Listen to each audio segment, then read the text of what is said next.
Hey, what's up guys? Welcome back to the channel. So in today's video, we're gonna cover the third part of the headshot photography series, and that is editing a headshot from start to finish.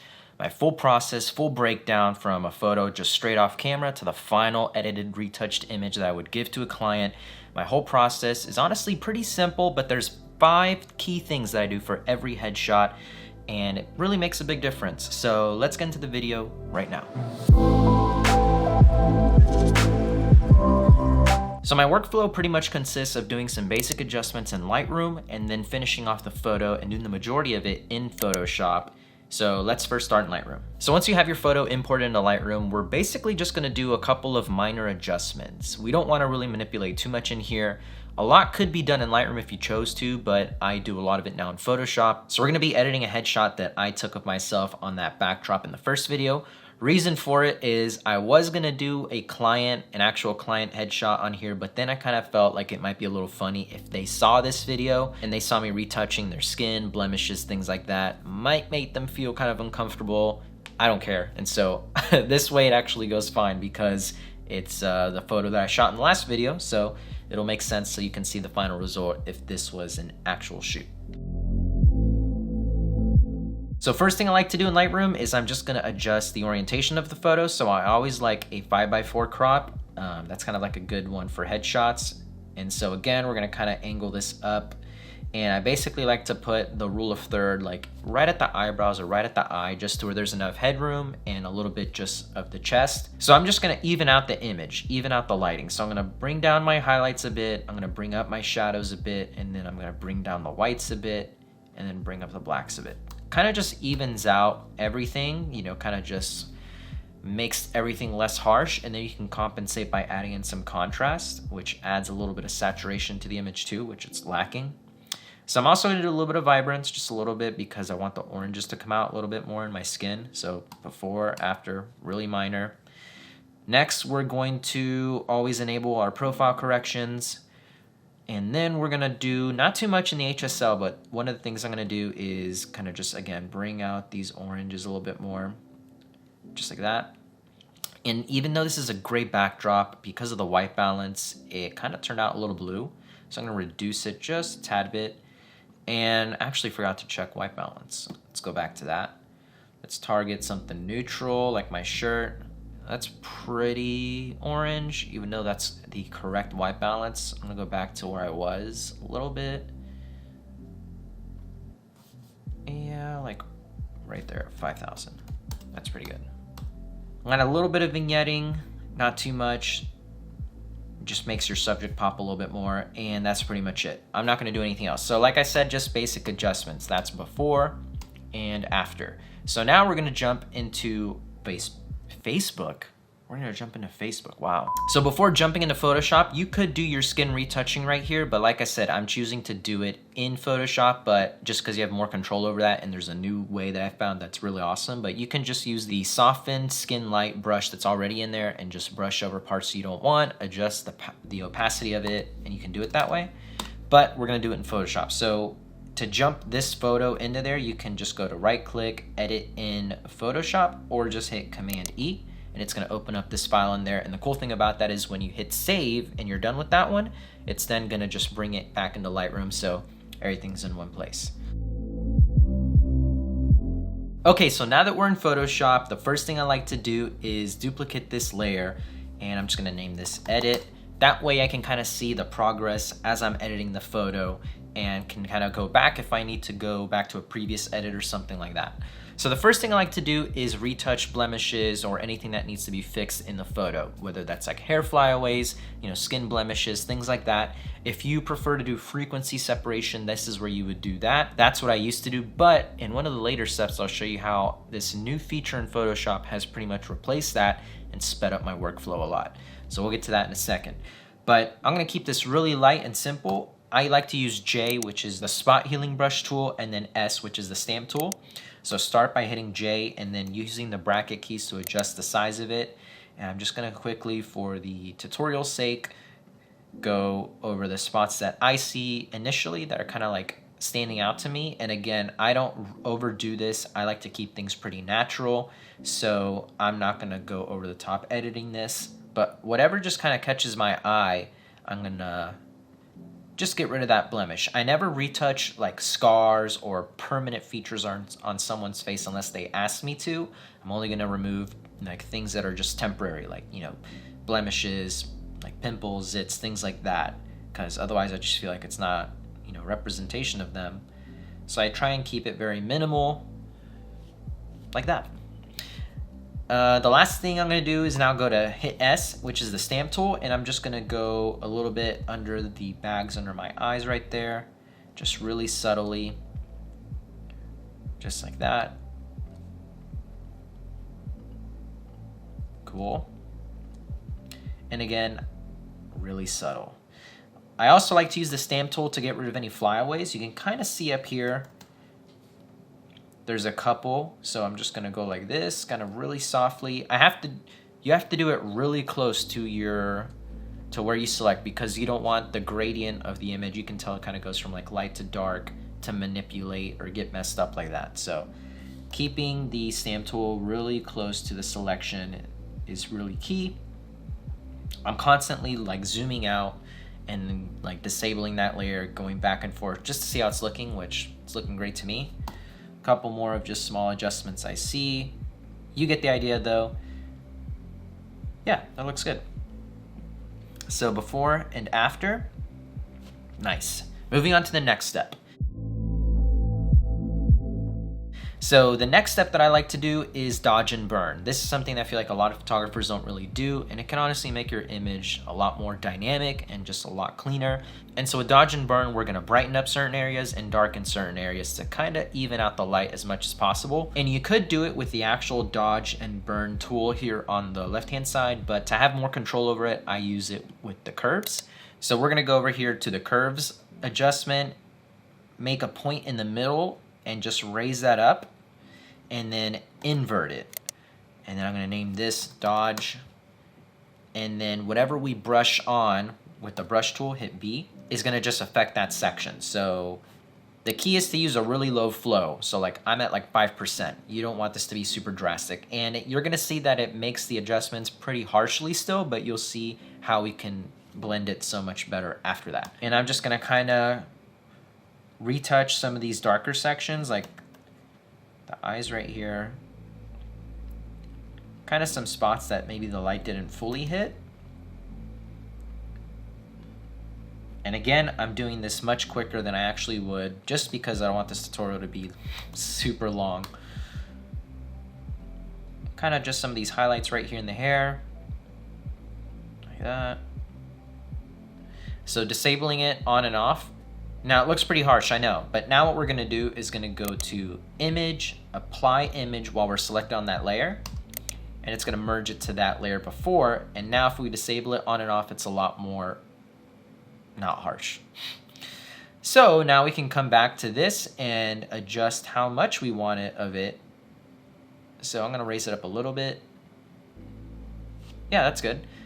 Now we're gonna do the same thing for the burn, which is darkening spots. Gonna go like that, invert it, name this burn, B for brush, while I'm selected on that layer, make sure it's on white, correct. And now I'm gonna do this for the hot spots on the photo, or just parts that are brighter. So kind of where the light primarily hit, pretty much. Again, going through this a little quicker, just kind of like that.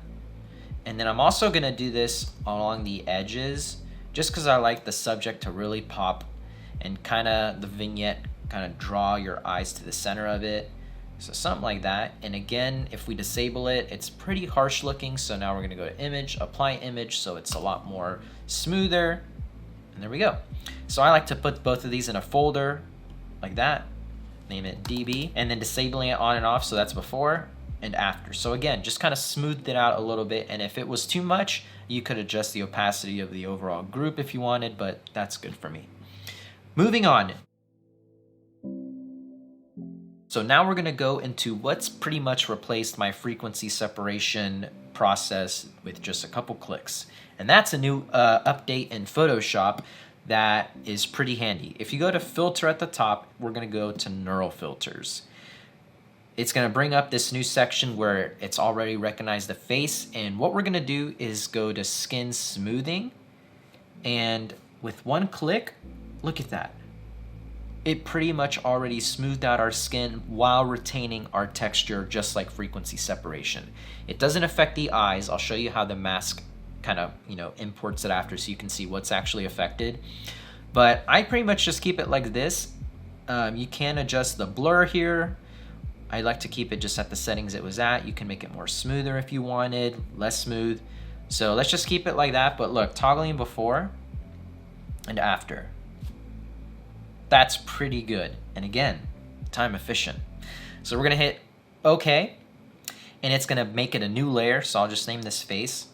You wanna see something funny? If I take the layers off before it, look how creepy that looks. Oh my gosh.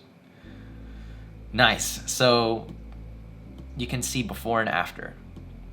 One thing to note with this though, if you kind of start painting like dodge and burning after this part, it kind of affects that layer really weird. So I always leave it to last once I've done my edits and the light adjustments with dodge and burn.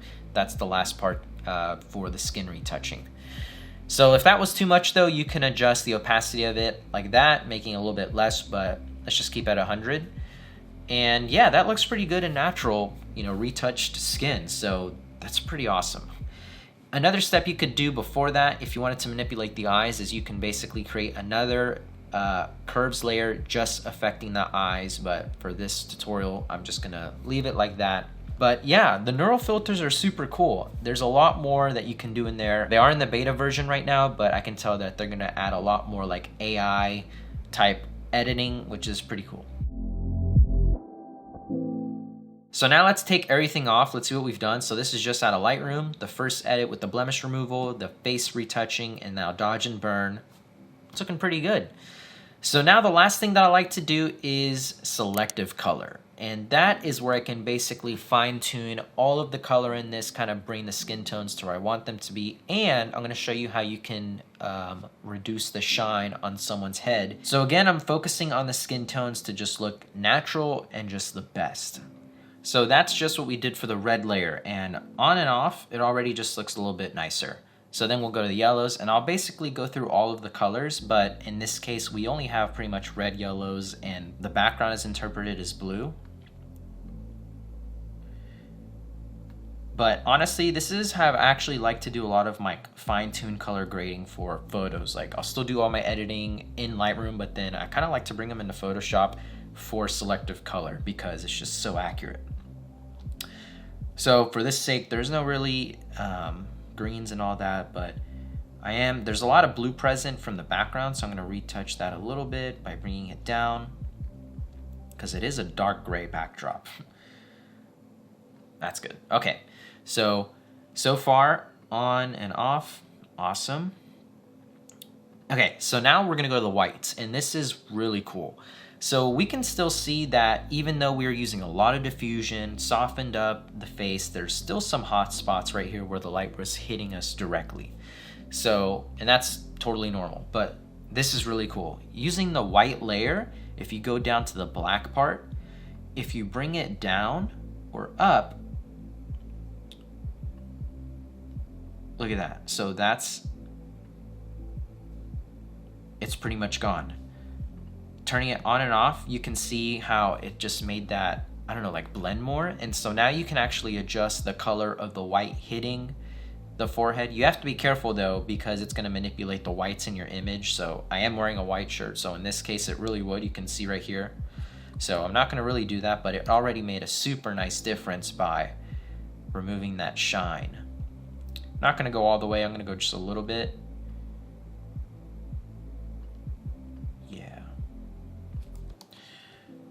There we go. Now I'm not gonna go into the neurals.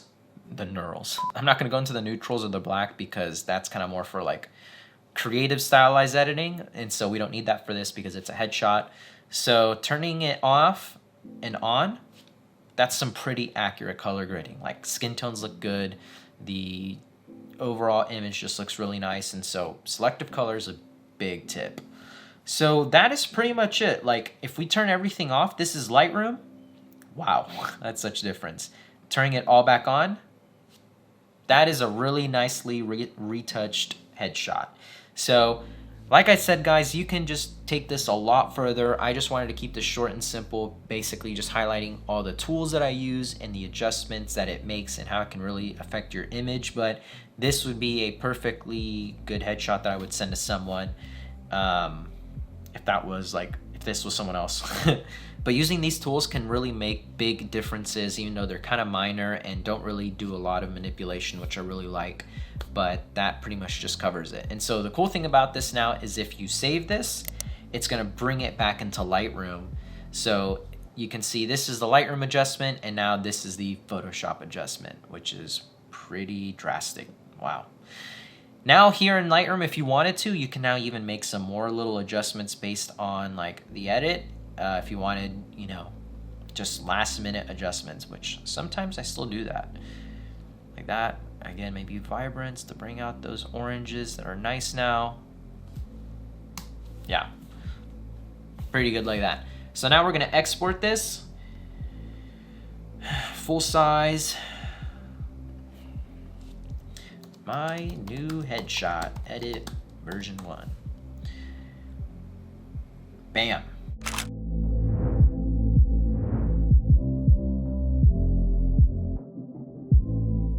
Okay, now for a bonus tip. I did mention in the second video how you can up your pricing more or make it more valuable for your client if you deliver different versions.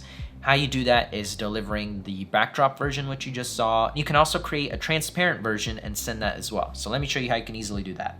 Just so everything is merged in one layer, I'm gonna bring up the photo we just did, drop that back into Photoshop. Awesome. So again, duplicate layer just to have a copy of it. And this is super simple. Check this out. We're gonna go to Object Selection Tool, which is W. Next at the top, we're gonna hit Select Subject. Do you remember how long it used to take to use the pen tool or the lasso tool and go around every little single crevice, and now it can be done in like one click? Ridiculous. So to fine tune this though, we're gonna go to Select and Mask. And I'm gonna zoom in to see some of these areas, and it's kind of a little funky around the hair, and then right here you can see it's a little bit harsh. With the Refine Edges tool, you can kind of clean this up a little bit right here so it's a little bit smoother. Let's see, make this pretty small. Like right here along my beard. Like that. Okay, so then we can kind of just adjust the fall off part right here with my shirt. With the Refine Brushes tool, yeah, that looks really natural right there. Okay, so once you kind of finished going through all of your selections and kind of fine tuning everything, then you just hit OK. And then while it has it all selected, you can just create a layer mask and now disable the one in the background, and you have your transparent version. So now that I made it into a layer mask, I'm still gonna use the brush tool to fine tune a little bit of things like this little section right here. Just gonna brush away some of that part of the backdrop that still got in. And you can spend as much time on here, like I'm quickly doing this, just kind of getting rid of those harsh lines right there using a low opacity soft brush to make that fall off as smooth as possible. There we go. But honestly, can't believe that was done in a couple of clicks. So bam. So now we can save this, export as, and make sure it's a PNG because otherwise it's gonna put a white background behind it. Just hit export. Okay, so here is the background version and then the transparent version. Looks almost the same because it's kind of like a gray preview, but you can tell obviously that was the original background and that was it removed. So now I can use that for, you know, a multitude of things. I could put it, if I was a realtor, I can put it on a sign. If I have to put it on a different type of background, because I like for realtors, for example, like to put all of their headshots in a group photo, they can do that as well. So it's a really handy version, and then if you wanted to, you can just place a background behind this, like a white one, for example. Go to solid color, and then whatever background you'd want, like that. Like, that looks pretty cool. Or just white, and there you have it.